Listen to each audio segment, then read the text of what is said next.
Good evening बच्चों, कैसे हो आप लोग। आज हम आपके लिए आईआईटी का एक बहुत ही अच्छा सवाल लेकर आए हैं जो 2 अप्रैल शिफ्ट 1 में पूछा गया था। कई टीचर्स ने इसको one of the toughest question of shift 1 कहा था। मैं इससे थोड़ा सा इत्तेफाक नहीं रखता हूं। मैं इसको वन ऑफ दोज क्वेश्चंस कहूंगा जहां पे आपके कॉन्सेप्ट बहुत क्लियर हो सकते हैं। ये कुछ ऐसे कॉन्सेप्ट पे सवाल बेस है जो कि आपको पता होना चाहिए, क्योंकि यही सवाल एग्जैक्टली रिपीट होगा इसके चांसेस बहुत कम है। पर हाँ, इसकी वेरिएशंस जहां पर वो कॉन्सेप्ट्स यूज हो सकते हैं, उस सवाल के आने के चांसेस हैं एडवांस्ड में या अगले साल के 27 के अटेम्प्ट्स में। तो हम इस सवाल को 3 अलग अलग तरीकों से सॉल्व करेंगे। पहला बहुत ही स्टैंडर्ड तरीका है जो जनरली बताया जाता है, थोड़ा सा लेंदी है। सेकंड मेथड कंपैरेटिवली उससे आसान है पर सटल कॉन्सेप्ट को यूज कर रहा है। और थर्ड तो बहुत ही अच्छा एक कॉन्सेप्ट हम लोग ने के थ्रू हम इसको सॉल्व करने की कोशिश करेंगे। तो मेरी रिक्वेस्ट आपसे यही रहेगी कि आप हर मेथड को समझें और थर्ड मेथड जो है उसको बहुत ध्यान से समझें। डायरेक्टली स्किप करके थर्ड तक मत जाइएगा, बिकॉज हमने एक ग्रेजुअल प्रोग्रेशन में इसको करने की कोशिश की है। तीनों मेथड आपको एक अच्छी कॉन्सेप्चुअल रोलर कोस्टर राइड पर लेकर चलेंगे। चलिए शुरू करते हैं हम अपना सवाल पहले तरीके से। हम पहले सवाल समझ लेते हैं। In a triangle ABC the mid points of the sides are given as m1 m2 m3। हमको ये 3 वैल्यूज दे रखी गई हैं। फिर हमसे कहा गया कि incentre of the circle अगर ABC, incentre of the triangle ABC अगर है हमारे पास h comma k, then we have to find the value 3h comma k. तो चलिए हम सबसे पहले ट्राइंगल को बना लेते हैं। हमारा ट्राइंगल हो जाएगा ए बी सी। अभी हमें एबीसी नहीं पता है।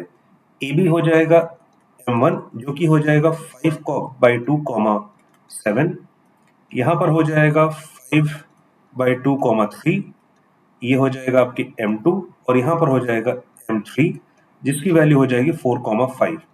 इन सेंटर का फॉर्मूला क्या होता है आप लोग को याद है ना।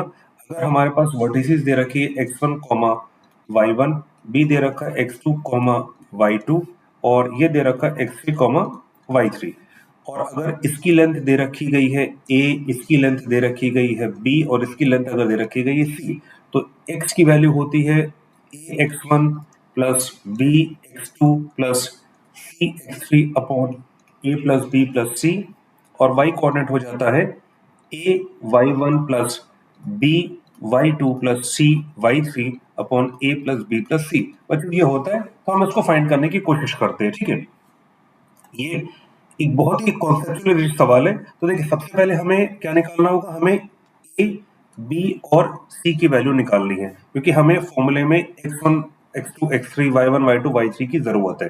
अच्छा, अगर हम गौर से देखें तो ये इसका मिड पॉइंट है, ये इसका मिड पॉइंट है और ये इसका मिड पॉइंट है। ठीक है, तो गौर से अगर देखा जाए तो हम 5/2 को क्या लिख सकते हैं, 5/2 को लिख सकते हैं x1 plus x2/2, x1 plus x2/2, यानी x1 प्लस x2/2, इधर से 2 और 2 कैंसिल हो जाएगा, ये मुझको दे देगा 5।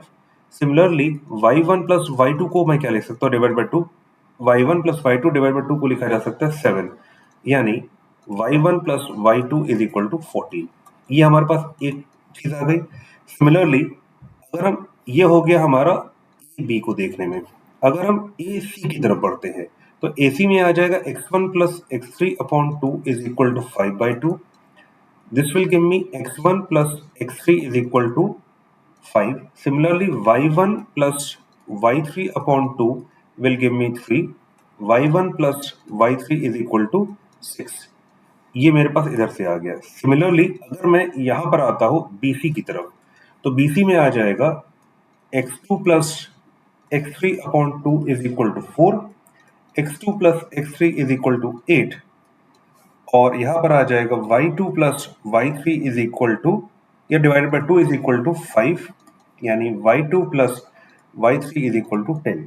तो ये तीन चीजें हमारे पास आ गई। अच्छा गौर से देखिए, यहाँ पर x1 दे रखा है, यहाँ x1 दे रखा है, यहाँ x2 है, यहाँ आपके x2 दे रखा है, यहाँ x3 है, यहाँ x3 दे रखा है। हम सिंपली इसको ऐड कर देंगे। क्यों ऐड कर रहे हैं वो भी हम देख लेते हैं। तो यहाँ पर आ जाएगा 2 times x1 plus x2 plus x3 is equal to, इसके बराबर आ जाएगा ये आ जाएगा 5 प्लस 5 10 प्लस 8 18 के बराबर आ जाएगा। ठीक है, ये आ गया 18 के बराबर, यानी x1 plus x2 plus x3 is equal to 9 के बराबर आ गया। Similarly 2y1 plus y2 plus y3 is equal to किसके बराबर हो जाएगा? ये हो जाएगा 14 प्लस 620 प्लस 10 यानी 30 के बराबर हो जाएगा। ये हो गया 30 के बराबर, यानी y1 plus y2 plus y3 is equal to 15। तो हमारे पास ये दो चीजें आ गई। अच्छा, पीछे हमको हमारे पास क्या दे रखी थी चीजें? हमारे पास दे रखा था x1 plus x2 is equal to 5। अगर हम इसको वहां पुट कर देते हैं तो x1 plus x2 is equal to 5। अगर मैं इन दोनों को कंबाइन करता हूं तो मुझे क्या मिल जाएगा? x3 is equal to 9 minus 5 which is equal to 4। ठीक है। अगर मैं x2 प्लस x3 की वैल्यू लेता हूं जो है आपके x2 प्लस x3, वो देख लेते क्या है। x2 प्लस x3 है 8 के बराबर। ये अगर 8 के बराबर है तो this implies x1 is equal to 9 minus 8 which is equal to 1। उसके बाद x1 प्लस x3 किसके बराबर है वो भी हम लोग एक बार देख लेते हैं। वो हो जाएगा x1 प्लस x3 5 के बराबर है, तो ये हो जाएगा 5 के बराबर। इसको और इसको मैं कंबाइन करता हूं तो मुझे क्या मिल जाएगा? मुझे मिल जाएगा x2 is equal to 9 minus 5 which is equal to 4। तो आपके पास 4x कोऑर्डिनेट आ गया, ये आ गया 1 और यहाँ पर 4 आ गया। सिमिलरली y1 प्लस y2 क्या है? y1 प्लस y2 हमारे पास दे रखा है 14 के बराबर। तो ये हो जाएगा, इन दोनों को अगर मैं कंबाइन करता हूँ तो 15, ये 14 के बराबर है। This implies y3 is equal to 15 minus 14 which is equal to 1। तो मेरा पहला पॉइंट क्या आ गया? c आ गया x3 comma y3 which is equal to 4 comma 1। ये पहला पॉइंट आ गया। इसके बाद हमारे पास हम लेते हैं y2 प्लस y3 किसके बराबर दे रखा है? y2 प्लस y3 दे रखा गया है, y2 प्लस y3 दे रखा गया है आपके 10 के बराबर। तो यहां पर आ जाएगा 10। मैं इसको और इसको कंबाइन अगर करता हूं तो this implies y1 is equal to कितना आ जाएगा? 15 minus 10 which is equal to 5। यानी y1 कहां पर आएगा? a में x1 y1, इसकी वैल्यू क्या है? x1 की वैल्यू 1 है और यहाँ पर आ गया 5। तो एक वैल्यू आ गई आपके 1,5। उसके बाद y1 प्लस y3 की वैल्यू कितनी दे रखी गई है वो भी एक बार हम लोग देख लेते हैं। ये थोड़ा सा कैलकुलेशन वाला पार्ट इसमें ज्यादा है। ये 6 दे रखी गई है, तो ये 6 के बराबर है। ये 6 के बराबर इस वाले को और इसको अगर हम कंबाइन करते हैं तो this implies y2 is equal to 15 minus 6 which is equal to 9। यानी b की वैल्यू आ जाएगी x2 कॉमा y2। x2 की वैल्यू है 4 कॉमा 9। तो हमारे पास पॉइंट्स क्या आ गए? a आ गया 1,5, a हमारे पास आ गया 1,5, b हमारे पास क्या आ गया? b आ गया 4,9, b आ गया 4,9 और हमारा c क्या आ गया? 4,1, c आ गया 4,1। तो ये हमारे 3 पॉइंट्स आ गए। अच्छा, हमारे पास x1, x2, x3, y1, y2, y3 हमको मिल गया। अब हमें किस चीज की जरूरत है? अब हमें जरूरत है लेंथ की। किसकी लेंथ की? बी की लेंथ की, क्योंकि वो आपके एबीसी के बराबर है। बी की लेंथ हो जाएगी आपके सी, क्योंकि जो वर्टेक्स होता है उसके सामने वाले पॉइंट को उसकी स्मॉल में हम लेंथ दिखा देते हैं। ए हो जाएगा आपके इसके बराबर, तो हम इसके बराबर लेंथ निकाल लेते हैं। देखिए 1,5, अगर मैं इसका लेंथ निकालता हूँ सी की, तो हमारे पास ए पॉइंट क्या आ गया? ए पॉइंट आ गया, अगर गौर से देखें तो 1,5। बी पॉइंट क्या आ गया? बी पॉइंट आ गया हमारे पास 4,9। सी पॉइंट क्या आ गया हमारे पास? सी पॉइंट आ गया 4,1। अगर हम एक एक करके लेंथ निकालते, ए बी की वैल्यू क्या हो जाएगी? ए बी स्क्वायर हो जाएगा 1 माइनस 4 का स्क्वायर प्लस 5 माइनस 9 का square. This will give me 3 square plus 4 square is equal to 25। This implies A B is equal to 5। Similarly BC square की value क्या हो जाएगी? बीसी की वैल्यू हो जाएगी 4 माइनस 4 का स्क्वायर प्लस 9 माइनस 1 का square which is 8 square. This implies BC is equal to 8। Similarly हम क्या करते हैं? AC की वैल्यू निकालते हैं। AC स्क्वायर हो जाएगा हमारे 1 माइनस 4 का स्क्वायर प्लस 5 माइनस 1 का square. This will give me 3 square plus 4 square is equal to 25। यानी AC इज इक्वल टू 5। यानी ये दोनों वैल्यू सेम आ गई, तो हमारे पास ये ट्राइंगल आइसोसेलेस आ गया। तो AB और AC को 5 लिख लेते और अगले को 8 लिख लेते। हमारा AB कितना है? AB हमारा 8 के बराबर है। AC हमारा 8 नहीं 5 के बराबर होगा, बराबर हो गया, ये हो जाएगा 5 के बराबर, B हो जाएगा 5 के बराबर, ये हो जाएगा 8 के बराबर। तो अब देखिए, अब हमारा अगर फॉर्मूले को देखें तो क्या आ जाएगा, कोऑर्डिनेट क्या आ जाएगा, A की वैल्यू कितनी है, A की वैल्यू है 8, और 8 को किससे मल्टीप्लाई करेंगे, 1 से, ठीक है। तो यहां पर आ जाएगा हमारा पहला पॉइंट आ गया 8, अगला पॉइंट क्या हो जाएगा, bx2, b यानी 5x2 कितना है 4, 5 इंटू 4 20, और अगले वैल्यू कितनी हो जाएगी x3, c आपके यहाँ पर है, x3 की वैल्यू कितनी है 4, 5 इंटू 4 20, और a plus b plus c कितना हो जाएगा 5 plus 5 10 plus 8 18, this will give me 48 by 18, अगर हम 6 से कैंसिल कर दे तो ये हो जाएगा 8 बाई 3। इसी तरीके से अगर हम y कोऑर्डिनेट निकालते हैं तो y कोऑर्डिनेट हमारा क्या हो जाएगा, a y1, a कितना है 8, y1 कितना है 5, ये हो जाएगा 40। हमारा b कितना दे रखा है, b y1, b है हमारा 5, y2 है हमारा 9, 9 5 जा 45, और अगला हो जाएगा c y3, हमारा ये दे रखा है, y3 कितना दे रखा है 1, तो ये हो जाएगा 5, और upon total 18, this will give me 40 plus 45 85 plus 5 90, 90 by 18 यानी 5, यानी ये आ गया हमारा h और ये आ गया हमारा k। तो h की वैल्यू कितनी आ गई बच्चों, h की वैल्यू आ गई हमारे 8 बाई 3, h की वैल्यू आ गई 8 बाई 3, और k की वैल्यू आ गई 5। हमें निकालना कितना है 3h प्लस k, यानी 3 into 8 by 3 plus 5, which will give me 8 plus 5 is equal to 13। तो बच्चों यही आंसर हमारा शुरू हम देख रहे थे, इसका आंसर आ रहा है 13। ये देखिए, ये एक ऐसा मेथड था जिसमें हमने अलजेब्रा का भरपूर इस्तेमाल किया। हमने एक सिंपल चीज से शुरुआत की कि भाई हमारे पास क्या कहते हैं मिड पॉइंट्स दे रखे हैं, और मिड पॉइंट से हमने ट्राइंगल का इस्तेमाल करते हुए सारी चीजें निकाल ली। हमने वर्टिसेस निकाले, वर्टिसेस निकालने के बाद लेंथ निकाली, और इन सेंटर का जो फॉर्मूला था वो डायरेक्ट इस्तेमाल करके कर लिया। अब हम इसका एक तरीका और करते हैं, ठीक है, जो मेथड नंबर 2 होगा, और जो इससे एलिगेंट है, इससे ज्यादा एफिशिएंट है। चलिए अब हम मेथड नंबर 2 की तरफ बढ़ते हैं। मेथड नंबर 2, इसमें हम इस्तेमाल करेंगे पैरेललोग्राम का। अब आप ये पूछेंगे सर ये पैरेललोग्राम कहां से आ गया, चलिए अब हम एक ट्राइंगल बनाते हैं। ये एक ट्राइंगल हो गया ए बी सी, ये हमारा मिड पॉइंट हो गया M1, ये हो गया हमारा M2, और ये हो गया हमारा M3। अब देखिए, अब हमारे पास क्या कहते हैं, थोड़ा सा कलर चेंज कर लेते हैं तो हमें एक बहुत अच्छी चीज देखने को मिलेगी, ठीक है। अगर हम इस वर्टेक्स को लेते हैं, ये दो एडजेसेंट मिड पॉइंट्स लेते हैं और अपोजिट मिड पॉइंट लेते हैं, और इसको ऐसे जोड़ते हैं। थोड़ा सा गड़बड़ बन गया। अगर हम इसको ऐसे जोड़ने का कोशिश करते, ये हो गया, इसके बाद ये हो गया,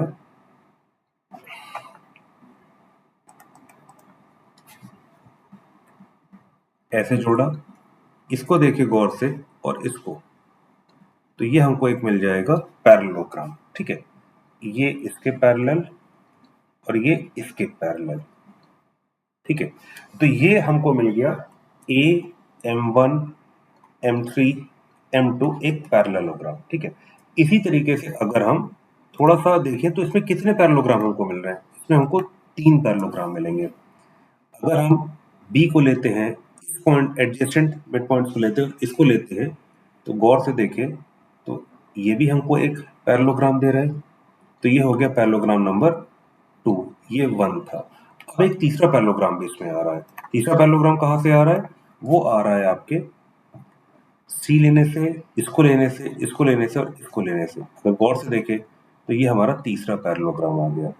तो यानी हमारे पास कितने पैरेललोग्राम मिल गए बच्चों, हमारे पास होगा टोटल 3 पैरेललोग्राम। पहला हमने लिख लिया A M1 M3 M2, अगला हो जाएगा B से शुरू करते हुए हम जाते हैं M3 की तरफ, फिर जाते हैं M2 और M1 पे आके बंद हो जाता है, और C होता है आपके C से शुरू होकर हम M3 जाते हैं, M1 जाते हैं और M2 जाते हैं। तो हमको 3 पैरेललोग्राम यहाँ पर मिल रहे हैं। इसमें हमने जो बेसिक कॉन्सेप्ट यूज किया है कि अगर कोई लाइन किसी ट्रायंगल में दो साइड्स के मिड पॉइंट्स को ज्वाइन करती है तो वो तीसरी जो हमारा लाइन बचती है, ठीक है, जो तीसरा साइड बचता है उसके पैरेलल होगी और उसका हाफ डिस्टेंस पे होगी, यानी m1 m2 will be equal to half of BC। ये हमारा ज्योमेट्री का एक बहुत ही इंपॉर्टेंट कॉन्सेप्ट है कि अगर हम किसी ट्राइंगल में एक लाइन ड्रॉ करते हैं जो दो साइड्स के मिड पॉइंट्स को ज्वाइन करती है, वो लाइन तीसरे साइड के जिसका मिड पॉइंट हमने इस्तेमाल नहीं किया है उसके पैरेलल होगी और उसके हाफ डिस्टेंस पे होगी। ये हमने यहाँ पर इस्तेमाल किया। हमारे पास पैरेललोग्राम आ गया। अब पैरेललोग्राम की हमारे पास एक बहुत ही खूबसूरत प्रॉपर्टी है, वो कहती है the diagonals of a parallelogram bisect each other. ठीक है, ये एक बहुत ही इंपॉर्टेंट और फंडामेंटल प्रॉपर्टी है। एक बात ध्यान रखिएगा, पहली प्रॉपर्टी हमने ये इस्तेमाल की और दूसरी प्रॉपर्टी ये इस्तेमाल की। रिकैप अगर करते हैं तो m1 m2 यानी किसी ट्राइंगल में अगर हम दो साइड्स के मिड पॉइंट लेते हैं, उसको एक लाइन से ज्वाइन कराते हैं, वो पैरेलल होगी, जो बचा हुआ साइड है जिसका हमने मिड पॉइंट नहीं लिया है उसके पैरेलल होगी और लेंथ में वो उसके हाफ होगी। और दूसरा, जब हमारे पास एक पैरेललोग्राम मिल गया हमें या पैरेललोग्राम हमारे पास है तो उसके डायगोनल्स बाइसेक्ट करते हैं। अगर मैं अपना रेफरेंस का जो पैरेललोग्राम है वो लेता हूँ a m1 m3 m2, तो इसमें डायगोनल्स क्या होंगे? a m3 एक डायगोनल होगा एंड दूसरा होगा m1 m2 are two diagonals. इसका मतलब क्या हुआ? ये और ये गौर से देखा जाए तो दे बाइसेक्ट ईच अदर, यानी दिस इंप्लाइज, इसको समझने का एक और तरीका है, वो है the mid point of am3 and m1 m2 will be identical. ठीक है, यानी जो am3 यानी इसको ज्वाइन करने वाली लाइन है और इसको ज्वाइन करने लाइन है, इसका मिड पॉइंट यहाँ कहीं होगा, दोनों का मिड पॉइंट जो होगा सेम होगा। ठीक है, यानी मिड पॉइंट का अगर हम फॉर्मूला लगाते हैं तो हमको मिल जाएगा a plus m3 upon 2 is equal to m1 plus m2 by 2। अभी मैंने कोऑर्डिनेट्स नहीं लिए हैं, अभी मैं खाली पॉइंट्स ले रहा हूँ। ठीक है, यहाँ हम कोऑर्डिनेट्स भी रख सकते हैं। This implies a plus m3 is equal to m1 plus m2। This implies further a is equal to m1 plus m2 minus m3। अब देखिए, ये हमारे पास एक बहुत ही इंपॉर्टेंट पॉइंट आ गया। ठीक है, ये भी कई टीचर्स ने इस तरीके से भी बताया है। ये सेकंड मेथड है जिसमें हम पैरेललोग्राम का इस्तेमाल कर रहे हैं। सिमिलरली अगर मैं पैरेललोग्राम लेता हूँ bm3 सेकंड वाले पे अगर आता हूँ तो ये आ जाएगा bm3 m2 m1 m2 m1। इसमें डायगोनल्स कौन कौन से होंगे? इसमें डायगोनल्स होंगे आपके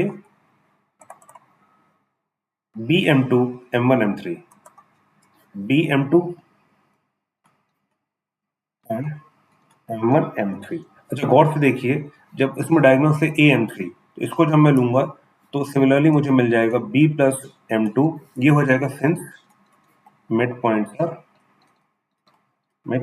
of the diagonals are identical. So b plus m2 by 2 is equal to m1 plus m3 by 2. This implies b is equal to m1 plus m3 minus m2। ये मुझको मिल गया। और अगर मैं थर्ड पैरेललोग्राम की तरफ आता हूँ जो कि है c m3 m1 m2 c m3 m1 m2, ये मुझको दे देगा c plus m1 upon 2 is equal to m3 plus m2 by 2। This implies c is equal to m3 plus m2 minus m1। अब इसको एक बार रिकैप हम लोग कर लेते हैं। यहाँ पर a इज इक्वल टू कितना दे रखा है? a इज इक्वल टू हमको दे रखा गया है m1 m2 माइनस m3, यानी m1 plus m2 minus m3। b हमको दे रखा गया, मैंने जानबूझ की जगह छोड़ी है, b दे रखा गया हमको m1 m3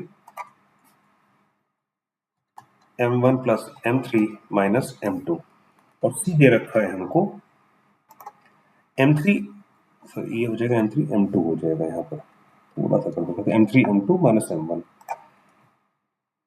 m3 plus m2 m3 plus m2 minus m1।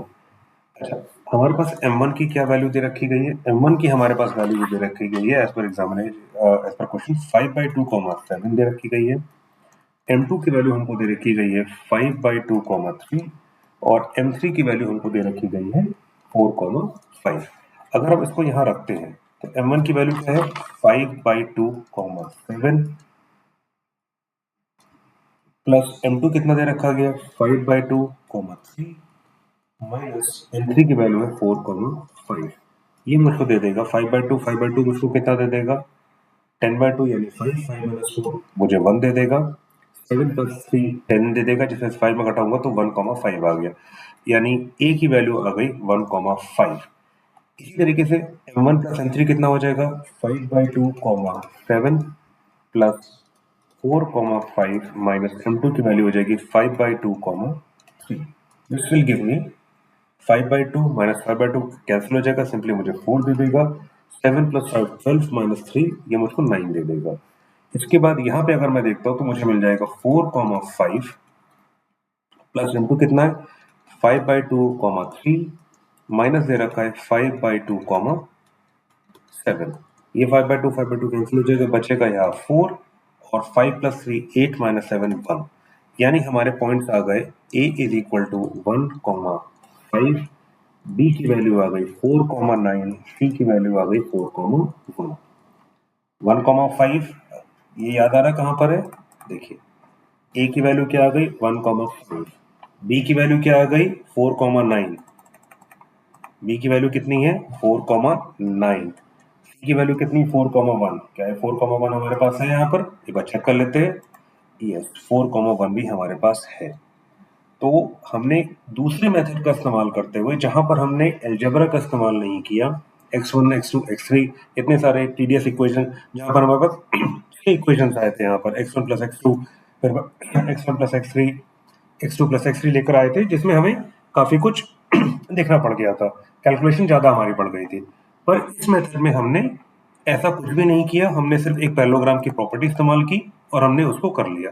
तो मेथड 2 हमको एक बहुत ही कॉन्सेप्चुअल राइट देकर जाता है कि कैसे हम इस सवाल को और अच्छे तरीके से कर सकते हैं। बच्चों 1 मिनट के लिए आप लोग पॉज करो और सोचो कि इस मेथड से हमने क्या सीखा। वीडियो पॉज करने से आपको एक फायदा ये मिलेगा कि आप सोच सकोगे कि सेकंड मेथड फर्स्ट मेथड से कैसे बेटर है। एग्जामिनेशन में जो सबसे इंपॉर्टेंट चीज आती है वो टाइम सेविंग है। तो आप देख सकते हैं कि हमने कोऑर्डिनेट्स फिर से, वर्टिसेस के कोऑर्डिनेट्स फिर से फाइंड कर लिए एक दूसरा मेथड इस्तेमाल करके, और हमारे पास ये चीजें आ गई। और जब हमारे पास ये आ गया तो अगेन हम ए बी की वैल्यू निकाल सकते हैं, बी सी की वैल्यू निकाल सकते हैं, ए सी की वैल्यू निकाल सकते हैं, और सेम इन सेंटर का फॉर्मूला लगाकर हमको फॉर्मूला मिल जाएगा। तो इसके बाद का जो स्टेप्स होंगे वो आपको पता है कि कैसे करने। तो मैं इस मेथड को यहीं छोड़ दे रहा हूँ। हमारा काम था वर्टिसेस फाइंड करना, वो हमने कर लिया। बाकी का जो प्रोसीजर है वो सेम रहेगा, वो तीनों मेथड्स में सेम रहेगा। इनिशियली जो मेथड आपस में डिफरेंशिएट हो रहे हैं वो खाली इस वजह से हो रहे हैं कि जो मेथड ऑफ फाइंडिंग है, देखिए हमारा इन सेंटर का जो बेसिक फॉर्मूला है उसमें हमारे पास x1, x2, x3, y1, y2, y3 आ रहा है। और y1, y2, y3 है क्या? x1, x1, y1, x2, y2, x3, y3 ये सारे हमारे आपके वर्टिसेस के कोऑर्डिनेट्स दे रखे हैं। तो वर्टिसेस के कोऑर्डिनेट्स हमें फाइंड करना हमारे लिए मस्ट है। तो देखो बच्चों, ये जो पैरेललोग्राम वाला मेथड था ये अलजेब्रा को रिड्यूस कर देता है ज्योमेट्री में।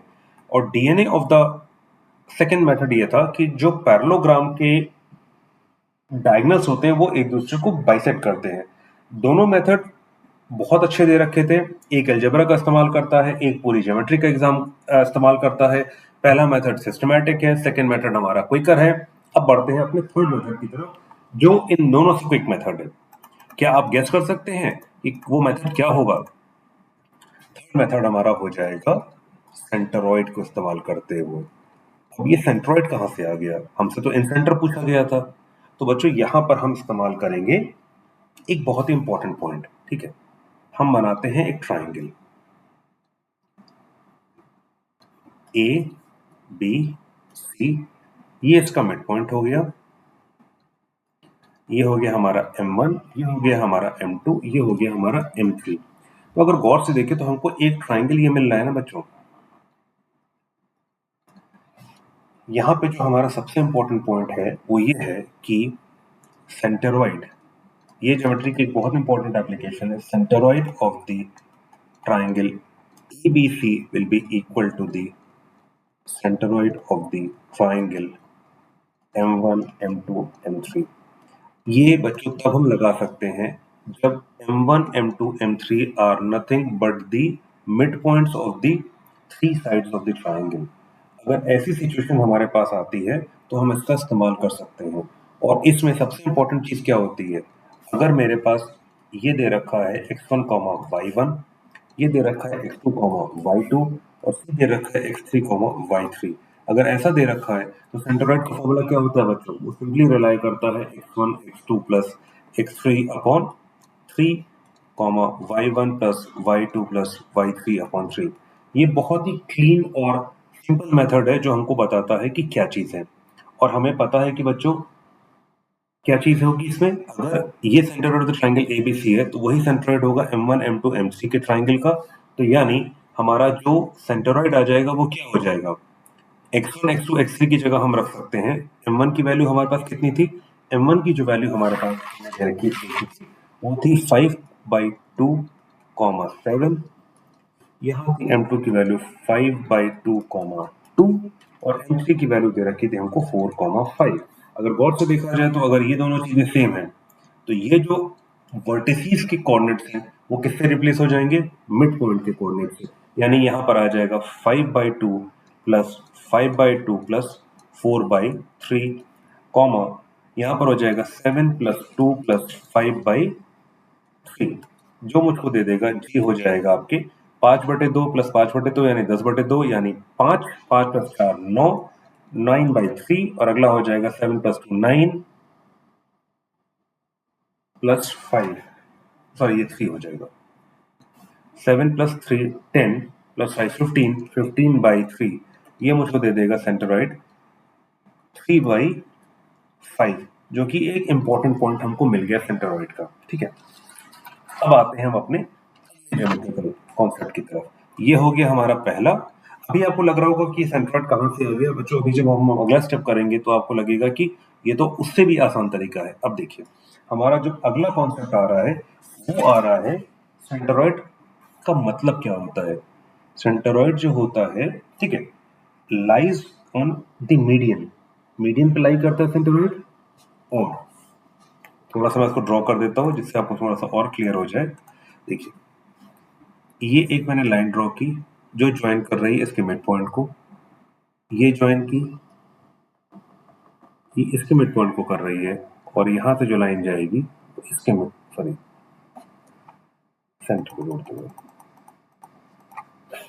तो यहां से लाइन जाएगी वो इसको जोड़ेगी,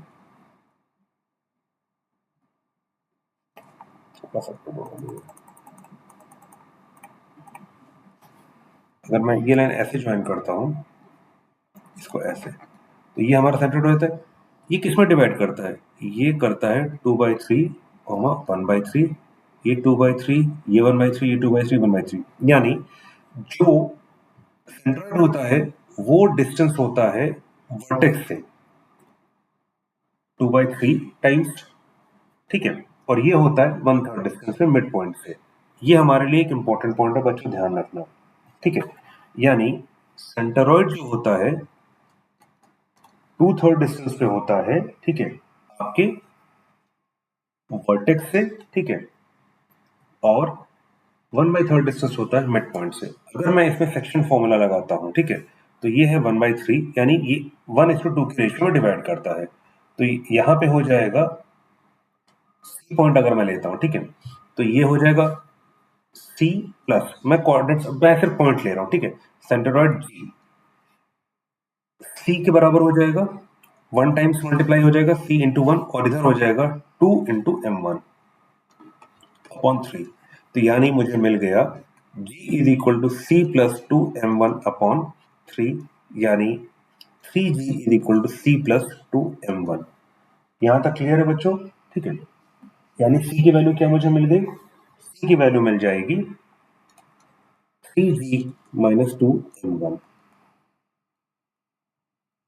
इसमें सिर्फ मैंने क्या कहते हैं जो इस्तेमाल किया है वो सेक्शन फॉर्मूला इस्तेमाल किया है और डेफिनेशन ऑफ सेंट्रोइड यूज किया है, जो कि आपके 1:2 के रेशियो में सेंट्रोइड जो होगा ये 1:2 के रेशियो में करेगा। ये आपके हो जाएगा वर्टेक्स और ये पॉइंट हो जाएगा हमारा मिड पॉइंट और ये हमारा सेंट्रोइड हो जाएगा। ठीक है, तो बच्चों ये वाला फॉर्मूला ये बाय डेफिनेशन से हम इस्तेमाल कर रहे हैं। ठीक है, हम जो भी चीजें कोशिश करेंगे वो करेंगे फर्स्ट प्रिंसिपल से। तो सी मेरे पास क्या आ गया बच्चों?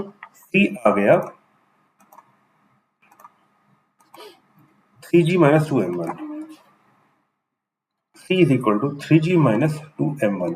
अगर हम गौर से देखें तो हमारे पास इसी तरीके से a आ जाएगा 3g माइनस 2m2। एक बार रिलेशन देख लेते हैं, c और m1 में रिलेशन क्या है। c के अपोजिट m1 आ रहा है, a के अपोजिट m3 आ रहा है, सर a के अपोजिट आएगा m3 और b के अपोजिट आ जाएगा 3g माइनस 2m2। तो चलिए c की वैल्यू क्या हो जाएगी? 3g। g की वैल्यू कितनी हमने निकाली थी? g की वैल्यू हमने निकाली थी अभी 3,5। m1 की वैल्यू कितनी बच्चों? 5/2, ये बार फिर से देख लेते क्या है यहाँ पर, ये दे रखा है 7 के बराबर, तो ये हो जाएगा 7। ये हो जाएगा 9 minus 15, 9,15 minus 5, 14। 9 minus 5, 15 minus 14, this will give मी 4, 1। कितना हो जाएगा? 3, 3,5 माइनस 2। m3 कितना दे रखा है? m3 हमको दे रखा गया है 4,5, यानी 9,15 माइनस 8, 10, ये मुझको दे देगा 1,5। ठीक है, 1,5, 4,1 आ गया। b की वैल्यू कितनी आ जाएगी? 3, 3,5 माइनस 2, 5/2, 3, ये मुझको दे देगा 9,15 minus 5,6, this will give me 4 and 9, यानी हमारे पास आ गया 3 वर्टिसेस के जो हमारे कोऑर्डिनेट्स थे वो हमको मिल गए। क्या क्या मिले हमको? 4,1, 1,5, 4,9। क्या हमने कहीं ये देखा हुआ है? चलिए एक बार देख लेते हैं। 4,1 हमारे पास दे रखा है 4,1। अगला हमारे पास कितना दे रखा है? हमारे पास अगला दे रखा है 1,5, 4,9। 1,5, 4,9, ये है 1,5, 4,9, यानी फिर से हमारे पास वही तीनों वर्टिसेस बच्चों आ गए। ठीक है, यानी तीनों वर्टिसेस हमारे पास आ गए और फिर से हम इन सेंटर को वही फॉर्मूला लगाकर लेंथ निकालकर इसका इस्तेमाल कर सकते हैं। मेन हमारा क्या था यहाँ पे, जो मेन उद्देश्य था जिसकी वजह से हमने इतना ये तीनों मेथड बताया आपको, वो बेसिकली ये था कि अगर हमारे पास लेंथ वर्टिसेस मिल जाए और अपोजिट साइड की लेंथ अगर हमें मिल जाए तो हम इन सेंटर का बेसिक फॉर्मूला इस्तेमाल करते हुए ये कर सकते हैं। ये इन सेंटर का फॉर्मूला दे रखा था और हमारा मेन पर्पस था लेंथ निकालना साइड्स की और हमारे वर्टिसेस के कोऑर्डिनेट्स निकालना। तो वर्टिसेस ऑफ द कोऑर्डिनेट्स अगर हमारे पास मिल गए तो लेंथ ऑब्वियसली हम डिस्टेंस फॉर्मूला यूज करके निकाल सकते हैं और ये सवाल आसान हो जाएगा। तो बच्चों आपको कैसा लगा ये वीडियो? एक ही सवाल इसके 3 अलग अलग कॉन्सेप्ट से हमने सॉल्व किया। पहला हमने बेसिक अलजेब्रा से सॉल्व किया, इसको फिर से एक बार मैं रिकैप कर देता हूं। हमने पहला इस्तेमाल किया